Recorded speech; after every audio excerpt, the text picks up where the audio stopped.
사랑합니다. 성도 여러분, 월요일 아침입니다. 무척 더운 때를 지나고 있죠. 그러나 이번 주간이 지나면 더위도 한풀 꺾이지 않을까 기대하면서 이 한 주간도 은혜가 넘치고 강건하시기를 소망합니다. 말씀 보십시다. 마태복음 4장 12절부터 17절의 말씀과 또 23절을 보도록 합니다.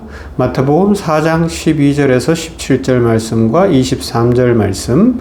예수께서 요한이 잡혔음을 들으시고 갈릴리로 물러가셨다가 나사렛을 떠나 스불론과 납달리 지경 해변에 있는 가버나움에 가서 사시니 이는 선지자 이사야를 통하여 하신 말씀을 이루려 하심이라 일렀으되 스불론 땅과 납달리 땅과 요단강 저편 해변길과 이방의 갈릴리여 흑암에 앉은 백성이 큰 빛을 보았고 사망의 땅과 그늘에 앉은 자들에게 빛이 비치었도다 하였느니라. 이때부터 예수께서 비로소 전파하여 이르시되 회개하라 천국이 가까이 왔느니라 하시더라. 예수께서 온 갈릴리에 두루다니사 그들의 회당에서 가르치시며 천국 복음을 전파하시며 백성 중에 모든 병과 모든 약한 것을 고치시니. 아멘. 우리 주 예수 그리스도께서 이 땅에 오시는 놀라운 사건, 그리고 그 30여 년쯤 지나셨을 때에 시작하신 공생의 사건은 우리들에게 많은 것을 시사해 주는데, 특별히 일반적인 상식과 기대치를 넘어서는 놀라움이 가득한 사건이라는 것을 보여주고 있죠. 예수님께서 이 땅에 오실 때 사람들의 생각과 다르게 베들레헴 말구유에 오셨어요. 그죠? 마구간으로. 그리고 공생애를 시작하시는 것도 예루살렘이 아니었습니다. 그리고 갈릴리 지역에서도 가버나움이 중심이었어요. 오늘 말씀을 보면 특별히 그 로마가 건설한 디베랴 지역이 아니었습니다. 화려한 곳이 아니라 낮은 곳으로 오셨고, 화려한 곳이 아니라 낮은 곳에서 사역을 시작하신 것을 볼 수가 있습니다. 오늘 16절은 그 이유를 분명히 말씀하는데 이렇게 되어 있죠. 흑암에 앉은 백성이 큰 빛을 보았고 사망의 땅과 그늘에 앉은 자들에게 빛이었도다 말씀하고 있어요. 구약의 예언입니다. 예수님의 사역은 장소를 설명하는 것이 아닙니다. 하나님이 어떤 분이신지를 보여주고 우리 주님이 어떤 분이신지, 우리 주님은 낮은 곳, 어두운 곳에 찾아오신 분이시다라는 것을 알려주고 있습니다. 왜 하필 예수님은 갈릴리였을까요?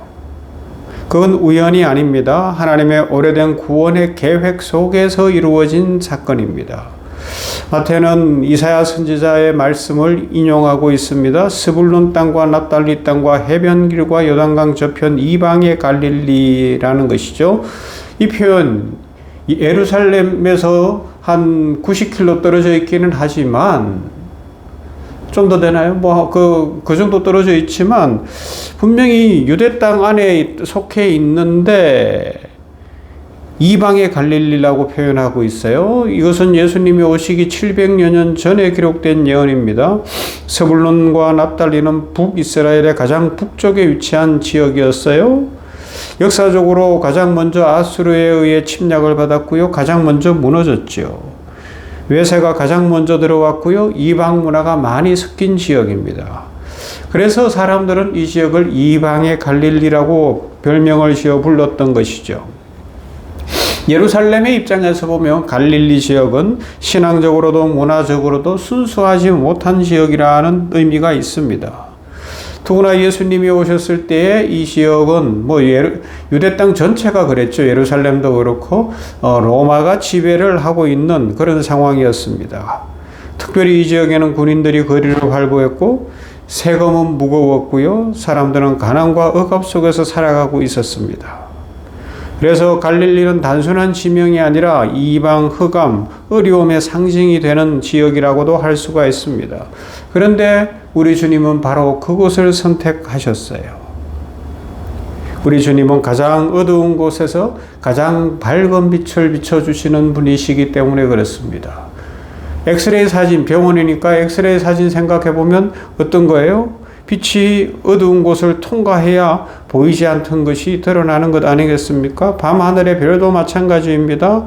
낮에는 별이 보이지 않아요. 그러나 별은 그 자리에 있는데 밤이 되면 별은 분명하게 보입니다. 여름 휴가를 어디 산골이나 시골로 다녀오신 분들 도심에서 보지 못하던 밤하늘의 별을 봤을 수도 있어요. 얼마나 아름다운지요. 하나님의 은혜도 그렇습니다. 인간의 절망이 깊을수록 하나님의 은혜는 더욱 선명하게 드러나지요. 그래서 그 진리를 알려주시기 위해서 우리 주 예수 그리스도께서는 갈릴리 지역을 선택하신 것이다. 가장 약하고 어렵고 고통당하는 사람들, 슬픔 중에 있는 사람들, 괴로움 중에 있는 사람들을 품으시는 우리 주 예수 그리스도시다라는 것을 보여주고 있다는 것입니다. 그리고요, 그래서 이 갈릴리 지역은 가장 평범한 사람들이 살고 있는 곳이었어요.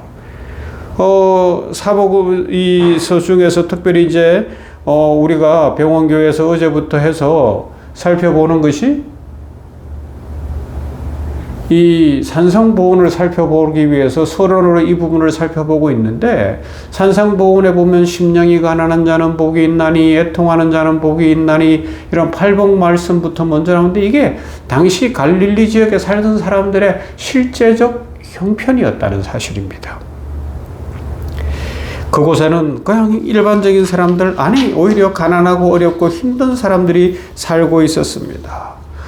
새벽부터 배를 타야 되고 아니면 고기를 잡기 위해서 저녁에 배를 띄워서 밤새도록 고기를 잡아야 되는, 낮과 밤이 거꾸로 되는 사람들이 살고 있었어요. 작은 횃불에 의지해서. 그 햇볕 아래서 땀 흘려 밭을 가꾸는 농부들이 있었습니다. 질병으로 고통받는 사람들이 있었습니다. 사회에서 버림받은 사람들도 있었습니다. 당시 정치 종교 지도자들은 이런 사람들에게 별 관심이 없었고요. 로마의 지배 속에서 어쩌면 건장한 아들이나 건장한 남편이나 사람들을 이 로마에 빼앗긴 사람들도 있을 수 있었겠죠. 그러나 예수님의 시설은 달랐어요. 예수님은 그들의 삶 속으로 들어가셨습니다. 그리고 그들의 언어로 말씀하셨고 그들의 집에 들어가셨으며 그들의 식탁에 함께 앉으신 거예요. 그래서 23절 말씀이 중요하게 대두되는 것입니다.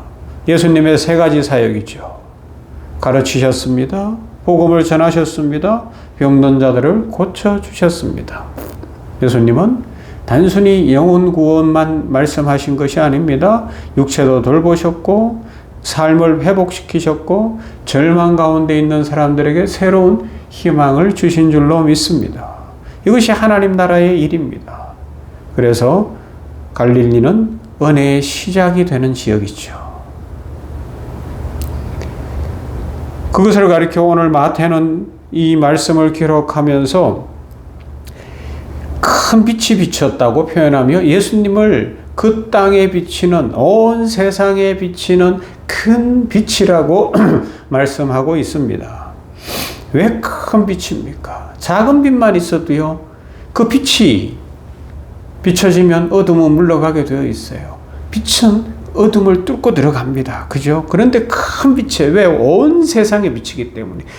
예수님 당시 오늘 마태복음을 기록하는 이 당시에는 예수님의 빛이 곧 갈릴리 지역에 비치는 것 같았는데 마태가 영적인 눈이 열려서 그 예수 그리스도를 바라보니까 지금 예수님이 갈릴리에서 행하시는 이것이 온 세상에 미칠 큰 빛이라는 거예요. 온 세상에 미칠 생명의 큰 빛, 예수 그리스도를 통하여서 구원이 있고 예수 그리스도를 통하여서 회복이 있고 예수 그리스도를 통하여서 은혜가 있다라는 것을 깨닫게 되는 것입니다. 그래서 예수님이 다시 말씀드리지만 갈릴리 지역에 오셨다는 것은 절망 가운데로 오셨어요. 평범한 이들을 찾아오셨어요. 아니, 슬프고 괴롭고 힘든 사람들을 찾아오신 거예요. 그런데 성경에서 보면 항상 우리 하나님께서는 빛을 비추시고 빛으로 오시기를 좋아하신 것 같아요. 창세기에서도 세상이 혼돈하고 흑암뿐인 세상이었는데 그때 하나님이 천지를 창조하실 때 제일 먼저 빛이 있으라 말씀하셨어요. 그랬더니 빛이 있었다 하는 거예요. 그죠? 출애굽기에서도 뭐라고 이야기합니까? 이스라엘은 이집트에서의 노예의 어두운 가운데 있었어요. 신음하고 고통하고 있었어요. 그런데 모세를 보내시고 하나님이 찾아오셨습니다. 해방의 빛, 자유의 빛이 비치는 겁니다. 십자가도 마찬가지입니다. 절망적인 자리에 있는 것처럼 보였지만 그러나 그곳이 인류 구원의 빛이 비치는 최고의 자리, 골고다 언덕이 빛이 비치는 복된 자리인 줄로 믿습니다. 부활의 새벽도 마찬가지입니다. 그 어둠을 뚫고 예수님은 무덤을 깨뜨리시고 사망 권세 깨뜨리시고 일어난 줄로 믿습니다. 이렇게처럼 하나님은 언제나 가장 어두운 것에서 새로운 역사를 시작하십니다. 그러므로 오늘 우리의 삶도 마찬가지예요.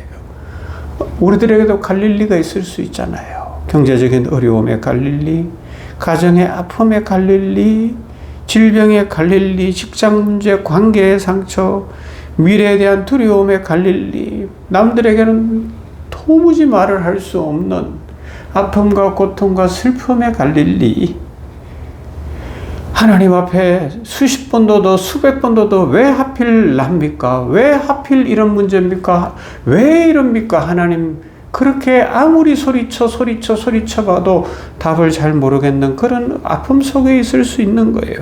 그러나 그때 하나님이 말씀하십니다. 바로 내가 그곳에서 너를 만나줄 것이다. 나는 이방에 비치는 빛이다. 여러분, 갈릴리는 버림받은 장소가 아니라 하나님의 은혜가 시작되는 장소입니다. 흑암이 깊을수록 하나님의 은혜의 빛은 더욱 선명하게 비춰지는 줄로 믿습니다. 그래서 우리는 절망하지 않습니다. 우리 인생의 가장 어두운 자리가 하나님의 가장 놀라운 역사가 시작되는 자리가 될 수 있기 때문입니다. 예수님은 예루살렘이 아니라 갈릴리에서 사역을 시작하셨습니다. 가장 화려하고 힘있고 번성한 곳이 아니라 가장 상처받은 곳, 힘없는 곳, 약한 곳을 선택하셨습니다. 이것이 복음입니다. 오늘도 주님은 우리의 갈릴리를 외면하지 않으십니다. 그곳으로 먼저 찾아오시고 빛으로 찾아오시고 회복 주시고 은혜 주실 줄로 믿습니다. 갈릴리 지역에서 공생애를 시작하신 예수님을 만날 수 있기를 바랍니다. 아픔 자리에서, 괴로움의 자리에서, 슬픔의 자리에서, 낙심한 자리에서, 그 자리에서 그곳으로 친히 찾아오시는 우리 주 예수 그리스도를 만나시고 예수님 안에서 회복이 있고 소망이 있고 감사가 넘치게 되기를 주님의 이름으로 축원합니다. 사랑과 은혜가 풍성하신 하나님 감사합니다. 이방의 갈릴리에서 공생애를 시작하신 주님을 찬양합니다. 가장 낮은 곳, 흑암이 가득한 곳, 가난하고 어렵고 괴로운 인생들이 사는 곳, 로마의 지배를 받으며 생이별을 하고 괴로움을 겪고 있는 사람들이 있는 곳에 찾아오신 우리 주님을 찬양합니다. 이 말씀이 오늘 우리 모두에게 주시는 하나님의 말씀으로 깊이 받아들여지게 하여 주시어서 지금 인생 살면서 내가 경험하고 있고 나를 힘들게 하는 그 갈릴리, 가정의 문제든 경제의 문제든 직업의 문제든 세상 사람들 어느 누구에도 말할 수 없는 슬픔과 괴로움의 갈릴리든 그 갈릴리로 찾아오시는 주님을 만나 소망을 발견하게 하시고 힘을 내게 하시고 은혜를 누리게 하여 주시옵소서. 무척 더운 때를 지나지만 주여 이 한 주간도 지켜주시고 영육을 강건케 하시며 특별히 오늘 말씀을 중심으로 한 주간 생각하며 가르치고 전파하고 치유하는 주님 안에서 전인 치유가 이루어지게 하여 주시옵시고 이 땅에 비를 내리시사 지금 감으로 말라 들어가는 땅들의 아버지여 비가 적셔지게 하시고 생명이 회복되게 하여 주시옵소서. 예수님 이름으로 기도하옵나이다. 아멘. 찬송합시다. 80장이에요. 천지에 있는 이름 중 귀하신 이름은 예수님의 이름입니다.